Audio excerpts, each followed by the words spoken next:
Hello, welcome to legal awareness web series.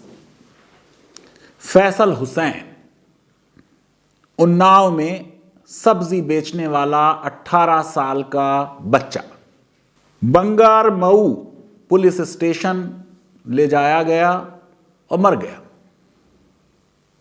Legal awareness में आज police brutality, police torture और arrest पर आज लॉ क्या है, कैसे पुलिस अरेस्ट करेगी, इसकी बात होगी।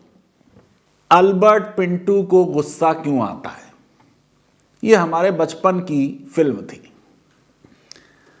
अब पता नहीं क्या नफरत की आंधी हमने चलाई कि सारा देश गुस्से में रहता है। प्यार और मोहब्बत तो किसी दूसरे जमाने की बात हो गई। हद तो यह है कि हनुमान जी की आज की तस्वीर पहचानने में नहीं आती, क्योंकि बचपन में जिन हनुमान जी की पिक्चर देखी थी वो कुछ और थी और अब दिखाई जाती है एंग्री हनुमान। हम इतने निर्दयी हो गए, इतने क्रूएल हो गए हैं। पुलिस वाले हमारे ही समाज से आते हैं, उनकी क्रूएलता, बर्बरता के रोज केसेस होते जाते हैं। यह हमारा ही समाज है। जब पुलिस इनकाउंटर करती है तो इनकाउंटर करने वालों को हार पहनाए जाते हैं।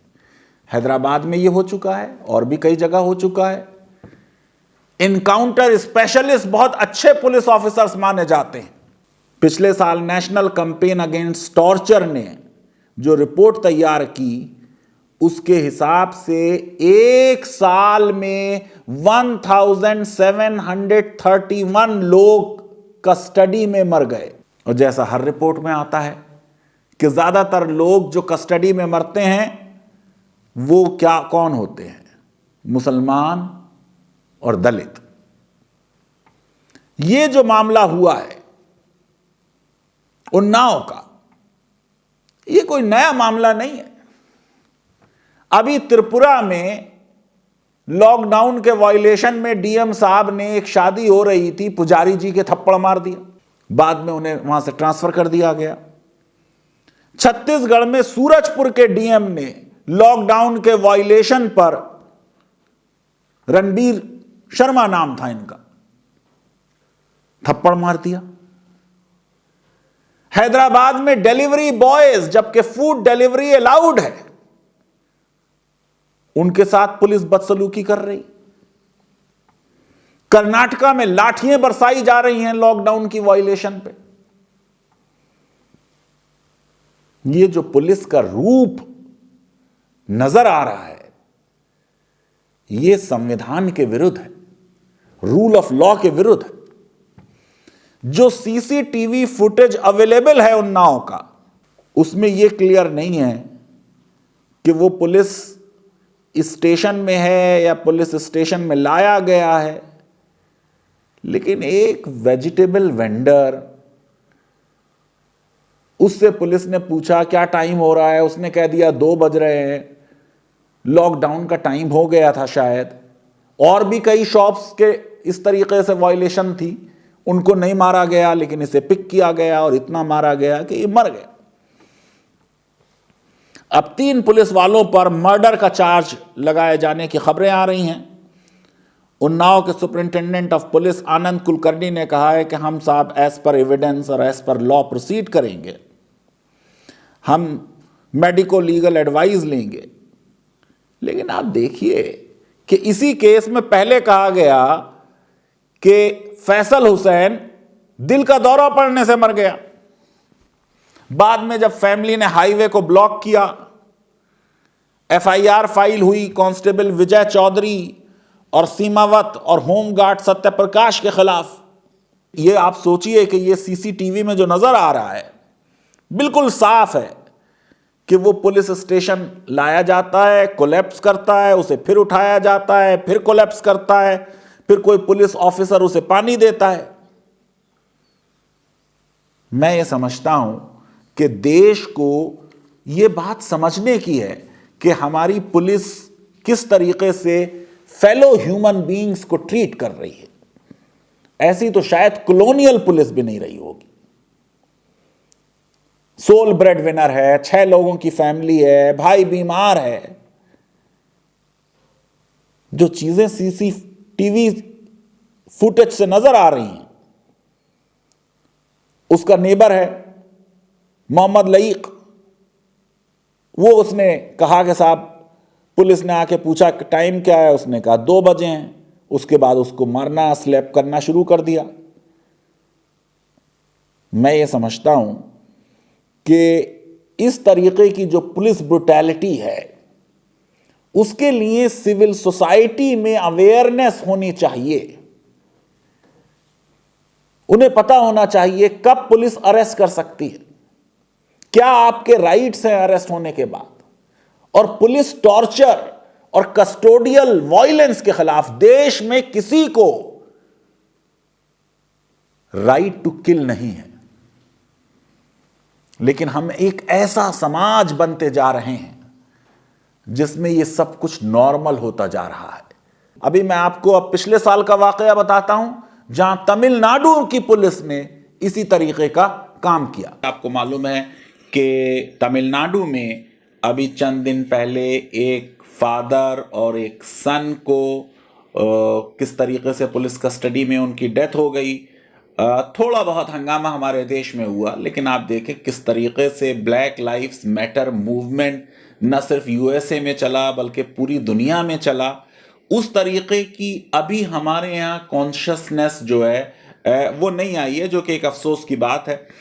18 जून को जयराज जो थे, इन्होंने कुछ क्रिटिकल कमेंट पुलिस के बारे में कर दिए। लॉकडाउन का मामला था, मोबाइल की शॉप थी, पुलिस वालों ने कहा होगा बंद करने के लिए, इन्होंने कुछ बंद करने में देरी की होगी। अगले दिन एक ऑटो ड्राइवर ने पुलिस को इन्फॉर्म कर दिया। 19 जून को इनको पुलिस कस्टडी में ले गई। उसके बाद जो बेटा बेनेक्स था वो भी गया पीछे पीछे। फादर की बहुत पिटाई की। फिर जब सन ने पुलिस ऑफिसर से कुछ बोलने की कोशिश की, उस पर पुलिस ऑफिसर जो हैं वो बहुत प्रोवोक हो गए, दोनों को बहुत मारा, धुना, घंटों तक उन लोगों की पिटाई की। 13 पुलिस ऑफिसर्स उस पुलिस स्टेशन में थे। 28 जून को फैमिली जो थी पुलिस स्टेशन के बाहर वेट कर रही है। बड़ी बुरी हालत में ये लोग बाहर निकले, अस्पताल लेके गए, कपड़े खून से लथपथ थे, पैंट बार बार जो है वो खून से पूरी तरह गीली हो जा रही थी, लुंगी चेंज की जा रही थी। बाद में पुलिस ने कहा डार्क कलर की लुंगी लाओ। 3 घंटे अस्पताल में रहने के बाद मजिस्ट्रेट साहब के सामने पेश किया गया, और मजिस्ट्रेट साहब जो फर्स्ट फ्लोर पर रहते थे, उन्होंने अपने ही फ्लोर से और बालकनी से हाथ हिला दिया और पुलिस कस्टडी में इनको भेज दिया गया। और उसके बाद आप ये देखिए कि डेथ हो गई 22 तारीख की शाम को बेटे की और 23 को फादर की। अब स्टेट गवर्नमेंट ने 20 लाख रुपए का जो है कंपनसेशन अनाउंस किया है। लेकिन मैं समझता हूं कि ये जो पुलिस कस्टडी में डेथ्स हैं, ये एक बड़ा मुद्दा है, और जितना इस पे अटेंशन दिए जाने की जरूरत है उतना हम अटेंशन नहीं देते हैं। कस्टोडियल डेथ्स जो है, जिसमें जुडिशियल कस्टडी और पुलिस कस्टडी दोनों शामिल हैं, 2019 में 1731 लोगों की डेथ हुई है। यानी हर दिन हमारे देश में 5 लोग कस्टडी में मर जाते हैं। हम जो है विश्वगुरु बनना चाहते हैं। हम देखें कि जो पुलिस है उसे देख के लोगों के दिल में डर और हैबत होती है। इतनी हमारी पुलिस ब्रूटल है और इतनी हमारी पुलिस जो है उसका रिकॉर्ड खराब है। और क्यों ना हो, जब हमारी स्टेट्स के चीफ मिनिस्टर बहुत बोल्डली कहेंगे, जैसे यूपी चीफ मिनिस्टर ने कहा ठोक दो, जिस तरीके से यूपी के चीफ मिनिस्टर ने लूज टॉक करते हुए, वो क्या खिलाते थे? बिरयानी। हम क्या खिलाते हैं? बुलेट। आपको मालूम है कि वो स्टेटमेंट बिरयानी खिलाने वाला जो वहां के लॉयर ने दिया था महाराष्ट्र के, बाद में उन्हें पद्मश्री भी दिया गया, उन्होंने खुद कह दिया कि मैंने झूठ बोला था। आप ये सोचिए कि किस तरीके की सिचुएशन है। ह्यूमन राइट्स वॉच ने पूरी एक रिपोर्ट की है, bound by brotherhood, India's failure to end killings in police custody.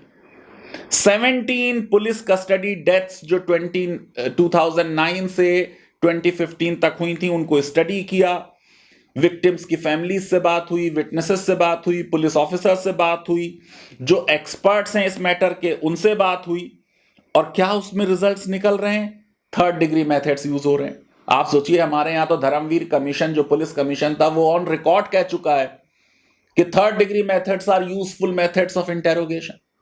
अभी जो 2000 में पद्मा बनैया कमेटी थी उसमें भी ये कहा गया कि ज्यादातर लोग यही समझते हैं कि ये पुलिस की प्रोफेशनल ड्यूटी है, जब तक वो टॉर्चर नहीं करेंगे, जब तक थर्ड डिग्री मेथड्स यूज नहीं करेंगे, कोअर्जन यूज नहीं करेंगे, तब तक वो कन्फेशन एक्सट्रैक्ट नहीं कर पाएंगे। आपको मालूम है कि पुलिस को दिया गया कन्फेशन तो वैसे ही इनएडमिसिबल है। फिर आप ये देखिए कि इंडिया की पुलिस जो है, जो अभी कॉलोनियल पुलिस एक्ट से ही गवर्न हो रही है, it is design to enforce policy not law. यह सबसे बड़ा रूल ऑफ लॉ का निगेशन है। हमारे यहां हम रूल ऑफ लॉ से रूल बाय लॉ की तरफ चले जा रहे हैं। ये जितने 17 केसेस हुए थे, इन 17 केसेस में आप ये सोचिए कि ज्यादातर केसेस में जो है फैमिलीज को इन्फॉर्म नहीं किया गया with in 24 hours, medical examination नहीं हुआ, थर्ड डिग्री मेथड्स यूज हुए। सुप्रीम कोर्ट ने डीके बासु के केस में कुछ गाइडलाइंस दी, हमने आज तक उन गाइडलाइंस को इन रियलिटी इंप्लीमेंट नहीं किया है। सुप्रीम कोर्ट कह रही है कि experience shows that the worst violation of human rights take place during the course of investigation where the police with a view to secure evidence or confession often use third degree methods including torture। ये supreme court का statement है। मैं ये समझता हूं कि जिस तरीके से हमने रूल्स बनाए थे, लॉ बनाए थे कि 24 आवर्स में मजिस्ट्रेट के सामने पेश किया जाएगा, वो सारी चीजें हमने ताक पे रख दी हैं। ये स्टडी ने ये भी बताया कि केसेस जो रजिस्टर हुए 97 कस्टोडियल डेथ्स जो मानी जा रही हैं 2015 में, उनमें से 33 केसेस में ही केस रजिस्टर हो रहे हैं। 26 केसेस में यानी ऑलमोस्ट 1/3 केसेस में ऑटोप्सी नहीं हो रही है। ये 2015 का रिकॉर्ड मैं आपको बता रहा हूं। फिर आप देखिए कि बॉम्बे हाई कोर्ट ने कहा कस्टोडियल डेथ मामले में Angelo Welderisky, it is common knowledge that most of these people who have died in the police custody belong to lower strata of society and belong to minority community, and these persons do not have knowledge about state policing to engage and to get a lawyer of their choice। International law क्या है जिसको India ने sign किया है? International covenant on civil and political rights, right against torture. फिर एक और convention है, convention against torture and other cruel, inhuman and degrading treatment. इसको इंडिया ने साइन किया है लेकिन रेटिफाई नहीं किया। लॉ क्या है आपकी? सुप्रीम कोर्ट कहती है कि राइट टू लाइफ का मतलब एनिमल एग्जिस्टेंस नहीं है। An inbuilt guarantee against torture और assault by the state is crucial for article 21 guarantee. Francis Coralie Mullin का केस है versus union territory of Delhi 1981 का। सुप्रीम कोर्ट ने कहा no law which authorises and no procedure which leads to such torture और cruelty, inhuman और degrading treatment can ever stand the test of reasonableness and non arbitrariness. It must be plainly unconstitutional and void as being of Article 14 and 21। 1993 में supreme court का judgement हुआ नीलबती बेहरा का। उसके बेटे को police ले गई, अगले दिन रेलवे ट्रैक पे उसकी लाश मिली। एक लेटर लिखा मदर ने, उस लेटर को सुप्रीम कोर्ट की बेंच ने, जस्टिस JS वर्मा थे उसमें, जस्टिस वेंकट चला थे, जस्टिस AS आनंद थे, उसको PIL ट्रीट किया और उसमें कंपनसेशन दिया 1.5 लाख रुपए का। पुलिस ने इसको भी ये कहा कि साहब वो पुलिस कस्टडी से भाग गया था। यही कहानी अभी 2 साल 3 साल पहले आपने देखी थी मध्य प्रदेश में कि 8 सिमी के लोग जो कि जेल में थे, उनको पुलिस ने कह दिया कि साहब वो भाग गए और इनकाउंटर कर दिया। ये पुलिस की पुरानी स्ट्रेटेजी है कि जिसको चाहते हैं मार देते हैं और फिर उसको बाहर उसकी लाश मिल जाती है। मनमोहन सिंह ने खुद ने एक बड़ी अच्छी बात कही थी कि इतिहास जो है वो मेरे साथ शायद फेयर होगा। हमने समझा ही नहीं कि उनकी गवर्नमेंट एक राइट्स रिजीम थी। कितने राइट्स उन्होंने क्रिएट किए, right to food, right to information, MNREGA create हुआ। लेकिन मैं आज बता रहा हूं 2005 में भी बहुत यूजफुल अमेंडमेंट किए सीआरपीसी में अरेस्ट से रिलेटेड, और फिर 2009 में भी। राइट्स रिजीम और लायबिलिटी रिजीम का डिफरेंस हमको समझना चाहिए। देखिए क्या क्या चीज हुई इस मामले में। 2009 का अमेंडमेंट सेक्शन 41A में यह कहता है कि पुलिस ऑफिसर अगर किसी को अरेस्ट करना चाहता है तो वो ये कहेगा कि मुझे क्रेडिबल इंफॉर्मेशन मिली है या रीजनेबल सस्पेशन है कि इस आदमी ने कोई कॉग्निजेबल ऑफेंस किया है। उसको अरेस्ट नहीं करेगा, उसे नोटिस भेजेगा, और अगर वो आदमी आ जाता है, नोटिस से कंप्लाई करता है, तो उसको अरेस्ट नहीं किया जाएगा।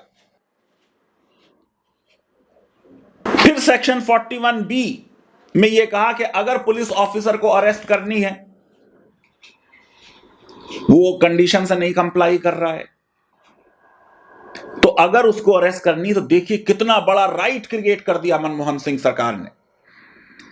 पहली चीज ये कि जब वो अरेस्ट कर रहा होगा तो वो एक एक्यूरेट, विजिबल और क्लियर आइडेंटिफिकेशन देगा अपने नाम का, ताकि उसे आइडेंटिफाई किया जा सके कि अरेस्ट किसने की है। फिर वो एक प्रिपेयर करेगा मेमोरेंडम ऑफ अरेस्ट, जिसको वो अटेस्ट कराएगा by at least one witness who is the member of the family of arrested person और a respected person of the locality in which arrest is made. यानी पहले तो अरेस्ट नहीं होगी, और अगर अरेस्ट होनी है कुछ सी एक्सट्रीम सर्कमस्टांसेस में, तो जो अरेस्ट कर रहा है वो अपना आइडेंटिफिकेशन करेगा कि कौन अरेस्ट कर रहा है। फिर मेमोरेंडम बनाएगा और उस मेमोरेंडम में वो साइन लेगा फैमिली मेंबर से जिसकी अरेस्ट हुई है, और फैमिली मेंबर नहीं है तो जिस मोहल्ले में अरेस्ट हो रही है उसके किसी मुअज़्ज़िज़ आदमी से, किसी रिस्पेक्टेबल आदमी से सिग्नेचर लेगी, और फिर काउंटर साइन होगा ये memorandum by the person arrested. और अगर अरेस्ट ऐसी जगह हो रही है कि उसके फैमिली मेंबर अवेलेबल नहीं है, तो उसके फैमिली मेंबर को इंफॉर्म किया जाएगा। कौन फैमिली मेंबर? जो अरेस्टेड पर्सन बताएगा कि मेरे फला फैमिली मेंबर को इंफॉर्म करो, ये नहीं कि किसी भी दूर के रिश्तेदार को जवाब इंफॉर्म कर दिया। फिर सेक्शन 41C कि स्टेट गवर्नमेंट जो है वो एक पुलिस कंट्रोल रूम बनाएगी हर डिस्ट्रिक्ट में, हर लेवल पे, वहां नोटिस लगाया जाएगा। और नोटिस में देखिए कितनी बड़ी बात क्रिएट की थी सरकार ने। कौन है वो पुलिस ऑफिसर जिसने अरेस्ट किया है, कौन है वो जो अरेस्ट हुआ है, उसका नाम और पुलिस ऑफिसर का नाम दिया जाएगा उसमें। और फिर 41D में ये राइट होगा अरेस्टेड पर्सन का, ये पुराना राइट है, कॉन्स्टिट्यूशनल राइट है, कि उसको अपने एडवोकेट ऑफ चॉइस से मिलने की इजाजत होगी ड्यूरिंग इंटेरोगेशन। पूरे इंटेरोगेशन में नहीं, लेकिन ज्यादातर इंटेरोगेशन में उसको ये होगी। थ्रू आउट उसमें वर्ड आया है, नॉट थ्रू आउट। फिर सेक्शन 54 में कह दिया मेडिकल एग्जामिनेशन होगा by the officer, medical officer. अगर मेडिकल ऑफिसर अवेलेबल नहीं है तब रजिस्टर्ड मेडिकल प्रैक्टिशनर करेगा। और फिर सेक्शन 55A में कहा कि ड्यूटी होगी उस पर्सन की जिसकी कस्टडी में है, हेल्थ एंड सेफ्टी देखना उस आदमी की जिसको अरेस्ट किया गया है। मैं ये समझता हूं कि हम लोगों ने इस लॉ को समझा नहीं है और इनको हम इंप्लीमेंट नहीं कर रहे हैं। 113th रिपोर्ट में लॉ कमीशन ने यह कहा कि एविडेंस एक्ट में एक अमेंडमेंट होना चाहिए कि अगर कोई पर्सन जो है वो पुलिस कस्टडी में उसकी डेथ हो रही है, तो जो उसकी कस्टडी थी प्रिज्यूम किया जाएगा कि ये उसने कॉज की है डेथ। 273rd रिपोर्ट में लॉ कमीशन ने 2017 में एक draft prevention of torture bill draft करके दिया, लेकिन हमारी सरकारें इन चीजों में इंटरेस्टेड नहीं है। मैं ये समझता हूं कि अब टाइम आ गया है कि हमको पुलिस रिफॉर्म मेजर करने चाहिए। डी के बासु के बाद कुछ रिफॉर्म्स हुए जो मैंने आपको बताए, 2005 में कुछ मनमोहन सरकार ने किए, 2009 में कुछ और किए। पुलिस की जो लोअर लेवल के लोग हैं उनकी सर्विस कंडीशंस इंप्रूव होनी चाहिए और फॉरेंसिक साइंस यूज होनी चाहिए। ये कन्फेशन एक्सट्रैक्शन का बिजनेस खत्म होना चाहिए। 1872 में अंग्रेज हमारे लिए एविडेंस एक्ट बना रहे हैं और उसमें लिख रहे हैं कि confession made to a police officer shall not be admissible. मैं ये समझता हूं कि अब टाइम आ गया है कि जिस तरह की अवेयरनेस अमेरिका में और कंट्रीज में है उस तरह की अवेयरनेस हमारे। अब देखिए दिल्ली की चार्जशीट, यानी एक हॉस्पिटल का आदमी जो ट्रीट कर रहा है लोगों को, उसका नाम चार्जशीट में आ जा रहा है। जो लोग मोहब्बत फैला रहे हैं, जो लोग मोहब्बत का पैगाम ला रहे हैं, मैसेंजर हैं, उन्हीं को शूट कर दिया जा रहा है। कितनी बायस्ड चार्जशीट जो है वो दिल्ली राइट्स में पुलिस ने फाइल की है। ये कहानी सिर्फ दिल्ली राइट्स की नहीं है, ये कहानी किसी एक स्टेट की पुलिस की नहीं है, ये कहानी पूरे इंडिया की पुलिस की है, जिसको अब वक्त आ गया है ह्यूमनाइज किया जाए और जिसको रूल ऑफ लॉ पे पूरी तरह कमिट किया जाए। और ये जब मुमकिन होगा जब हमारी पॉलिटिकल क्लास ये नहीं बोलेगी ठोक दो। लीगल अवेयरनेस वेब सीरीज अगर आपको पसंद आती है तो मेरी रिक्वेस्ट है कि फेसबुक और ट्विटर पे हमें लाइक करें, हमारे इस चैनल को सब्सक्राइब करें और इस वीडियो को वाइडली शेयर करें ताकि लोगों को पता चले कि अब 2009 के बाद अरेस्ट के मामले में क्या चेंजेस लॉ में हो गए। बहुत बहुत शुक्रिया, धन्यवाद, थैंक यू वेरी मच।